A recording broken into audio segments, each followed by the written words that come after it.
இவரை தெரியுதா? இவரை தெரியுமா உங்களுக்கு? உங்களுக்கு இவரை தெரியாவோ? தெரிஞ்சுக்கிற அளவுக்கு இவர் சல்மானான ஷாருக்கான கிடையாது. குவைட்ல இருக்கிற கல்லன்ல இவர் ஒரு கல்லன், ரொம்ப பெரிய கல்லன். சரியா? இவரால மிச்சம் மீற வாழ்க்கை நடுத்தரவு வந்துகிறது. நிறைய பேர் சல்லி எடுத்து ஏமாத்திக்கிறாரு.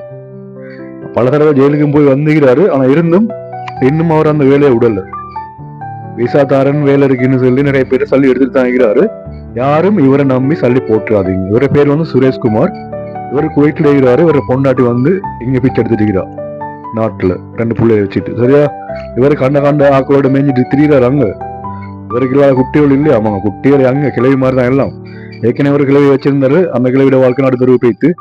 அதுவும் இவரை மாதிரி ஒரு கல்வி தான். இப்ப எந்த கிளவியோட இருக்காரோ தெரியாது. அவர் எந்த கிளவியோட தானே இருந்துட்டு போகட்டும். ஆனா தயவு செய்து இவரை நம்பி மட்டும் சல்லியை கொடுத்துடாதீங்க.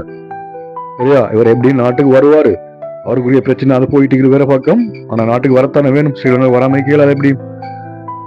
கவர்மெண்ட் ரூல்ஸ் எல்லாம் வேறு. கல்லணல் வந்து அவ்வளவு சீக்கிரம் மாட்டினதுதான். அவர் எப்படி சரி மாட்டுவாரு. சரிலாம் கவர்மெண்ட்ல வந்து ரூல்ஸ் ஆகலாம். இவர் என்ன ப்ரூஃப் இருந்தா இவரை கண்டிப்பா புடிச்சு கொடுக்க இயலும். அவர் அங்க இருக்கிற மட்டும் இருக்கட்டும். நாட்டுக்கு வந்தா அந்த பிரச்சனையை நாம் பார்த்துக்குவோம். நான் மட்டுமே நிறைய பேரை வாழ்க்கையை சீரழிச்ச ஒரு காதல் மன்னன் இல்ல, கிழவி மன்னன். கிழவி மாருக்கு வேலை பார்க்கிற ஒரு மன்னன் தான் இவர்.